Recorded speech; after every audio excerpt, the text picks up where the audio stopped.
Brad Treliving just held a State of the Union, and he was brutally honest. Almost a quarter of the way into the season, and the Leafs are tied for last in the conference. The players have been inconsistent. They haven't had the right work ethic in order to win. Brad Treliving broke his silence this week on the team's struggles. His message came as Toronto faced pressure in the standings and as league trade activity began to rise. Brad Treliving addressed reporters during a media availability held around the quarter mark of the NHL season. At that time, the Maple Leafs had posted a record near the .500 mark and were outside a secure playoff position. The slow start had raised questions about roster construction, coaching, and on-ice execution. Treliving began by placing responsibility on himself. He said the team had underperformed and stated, "The responsibility lies with myself." He explained that as general manager, he is in charge of the hockey department and is accountable for results on the ice. The comments came after a stretch where the Maple Leafs struggled to find consistency. The team had dropped several games in which leads were lost or scoring dried up late. Defensive coverage broke down at key times. Offense relied heavily on top players. Treliving did not shift blame to individual players. He did not single out specific contracts. He spoke broadly about performance and results. He said the team's record did not reflect expectations held internally. Despite the slow start, Treliving made it clear that he remains confident in the coaching staff. He directly addressed head coach Craig Berube. He said, "Craig didn't become a bad coach overnight." He added that he has all the faith in the world in Berube. This statement came as Berube faced scrutiny for his system and late-game results. Berube had already spoken publicly about urgency and leadership. He had challenged the team to play harder in close games. Treliving's comments confirmed that management is aligned with the coaching message. Treliving also addressed speculation around trades. As trade activity increased across the league, questions arose about whether Toronto would make major moves. Treliving pushed back against that idea. He said, "You're not trading your way out of problems." That statement clarified management's approach. It signaled that roster changes would not be rushed. Improvement, according to Treliving, must come from performance and execution rather than immediate transactions. At the time of his comments, the Maple Leafs were dealing with limitations created by veteran contracts. Salary cap space remained tight. Younger players were taking on larger roles. These factors shaped how the front office approached the season. Treliving acknowledged these challenges indirectly by emphasizing daily improvement. He said the focus was on getting better each day rather than reacting emotionally to losses. The general manager's remarks were measured. They did not include promises of quick fixes. They did not include deadlines. They focused on responsibility and stability. His decision to speak publicly stood out. General managers often avoid direct accountability during the season. Treliving chose to address the situation head-on while games continued. The timing of his comments mattered. They came as the Maple Leafs entered a stretch of important games. Each result carried more weight. The standings were tightening. The margin for error was shrinking. Since those remarks, the Maple Leafs have continued to show mixed results. Wins have been followed by losses. The team has struggled to build momentum. The same issues identified earlier remain visible. Berube has continued to stress urgency in later media sessions. He has spoken about effort levels late in games. He has emphasized structure and discipline. Those messages reflect the confidence Treliving expressed in him. The roster makeup has not changed significantly since Treliving's comments. No major trades have been completed. The core remains intact. The approach remains steady. Treliving's statement that responsibility lies with him connects directly to the team's current position. As general manager, he assembled the roster. He approved contracts. He hired the coaching staff. His acknowledgement placed accountability at the top. This public acceptance of responsibility also came during a season where expectations were high. The Maple Leafs entered the year aiming to contend. A slow start increased scrutiny. Treliving's comments did not deny the struggles. He confirmed them. He said the team had not played to its potential. He also stressed that improvement is possible without drastic changes. That message aligned with his stance on avoiding reactionary trades. Across the league, teams entering trade season often face pressure to act. Treliving's remarks indicated patience. He signaled trust in the existing group. This approach reflects long-term planning. Veteran contracts limit flexibility. Younger players are expected to grow into roles. Management is balancing present performance with future cap considerations. The Maple Leafs' current condition mirrors the issues Treliving addressed. The team remains outside a secure playoff spot. Execution remains uneven. Leadership continues to be emphasized. His confidence in Berube remains unchanged. No coaching changes have been announced. Practices continue with the same structure. Treliving's comments also set expectations for players. Responsibility does not sit only with the bench. Performance on the ice must improve. By speaking publicly, Treliving clarified management's position. He acknowledged the problem. He supported the coach. He resisted quick fixes. The message was clear. The Maple Leafs' struggles are real. Accountability starts at the top. Solutions are expected to come from within the group. As the season moves forward, the team's results will determine how this approach is judged. For now, the general manager's words stand as a direct response to the slow start. Brad Treliving broke his silence at a critical moment. His statements outlined responsibility, stability, and confidence. They remain closely tied to the Maple Leafs' present condition as the season continues. Circle back on Rasmus Andersson as the Toronto Maple Leafs. We know the Leafs tried to trade for Andersson last year at the deadline, and why I mentioned Toronto is that my understanding is that the Leafs would be one of those teams that perhaps Andersson would consider extending with if, in fact, a trade would work out between those two teams. Yeah, and look, the Toronto Maple Leafs right now are in a bit of a predicament. Of course, they would have interest and continued interest in Rasmus Andersson. The trade season has opened, and the Toronto Maple Leafs are now linked to major trade targets. Roster movement has already begun across the league. Teams are adjusting. Players are being evaluated. December has become a turning point. Toronto is still playing games, but attention has shifted behind the scenes as the deadline clock starts moving. The NHL trade season officially opened as December progressed. Several teams across the league have already completed roster moves. These early trades signaled that front offices are active well before the deadline. Toronto has been identified as one of the teams monitoring the market. The Maple Leafs entered this period following a stretch of uneven results. Games have been close. Several losses came by one goal or in overtime. Toronto remained competitive in the standings but did not gain ground during this span. The margin for error narrowed. During this stretch, scoring slowed compared to earlier in the season. Toronto continued to generate shots, but goals were harder to come by in key moments. Late-game execution became a recurring factor in results. General Manager Brad Treliving addressed the team's performance publicly. He acknowledged the slow progress and accepted responsibility. He confirmed that the coaching staff retained full support. He also stated that the organization would continue evaluating the roster as the season moved forward.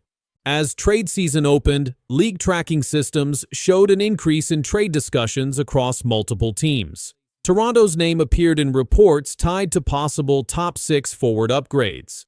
These reports did not confirm a completed deal, but indicated active monitoring. The focus of Toronto's trade interest has centered on offensive depth. The team's core remains intact. Austin Matthews, William Nylander, John Tavares, and Mitch Marner continue to anchor the forward group. Any trade would likely be additive rather than a full reset. Toronto's salary cap situation remains tight. This limits flexibility and increases the importance of fit. Any incoming player would need to align with both cap structure and on-ice role. Short-term contracts and retained salary options remain part of league-wide trade strategies. Across the NHL, teams in similar standings positions have begun adjusting rosters early. Some clubs have acquired depth players. Others have moved future assets. These early actions increase pressure on teams like Toronto to stay competitive in the market. The Maple Leafs have not announced a confirmed trade target. Reports indicate evaluation rather than urgency. Management continues to gather information as the team plays through December. Head coach Craig Berube has maintained consistent line combinations during this stretch.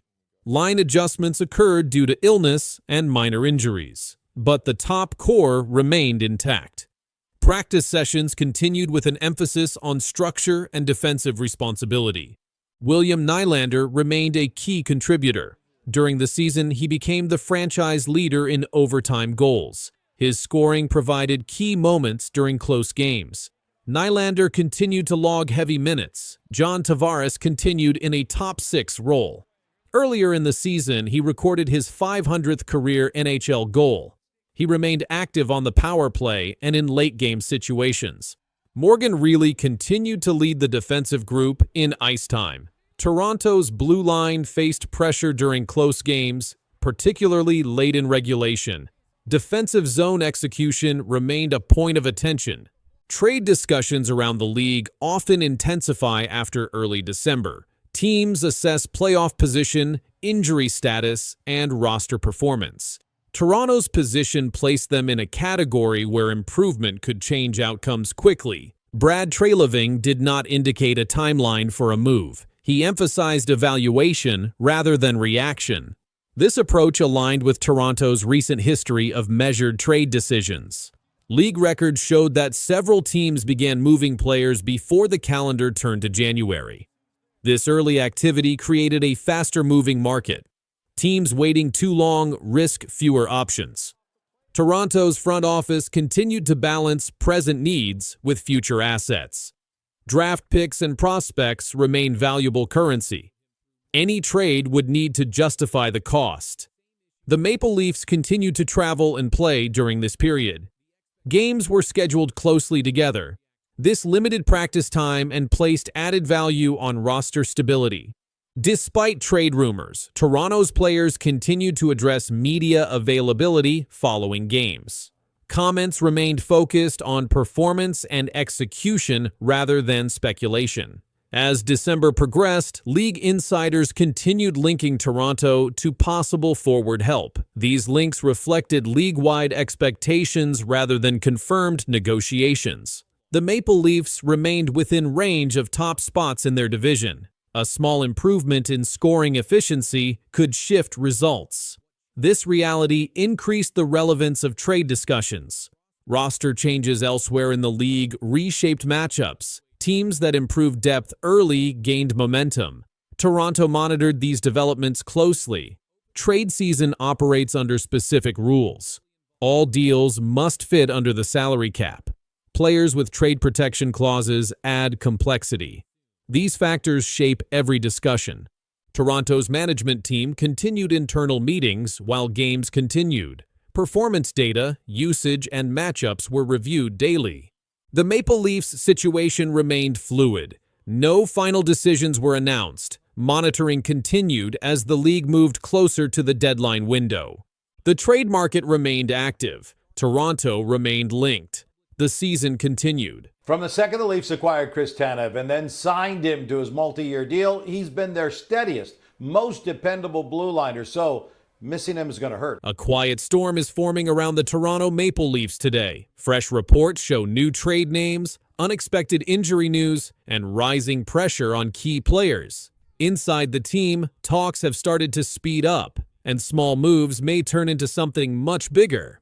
Something important is moving toward the Leafs, and the next step may arrive without warning. The Toronto Maple Leafs are looking at roster changes. One name under focus is Chris Tanev.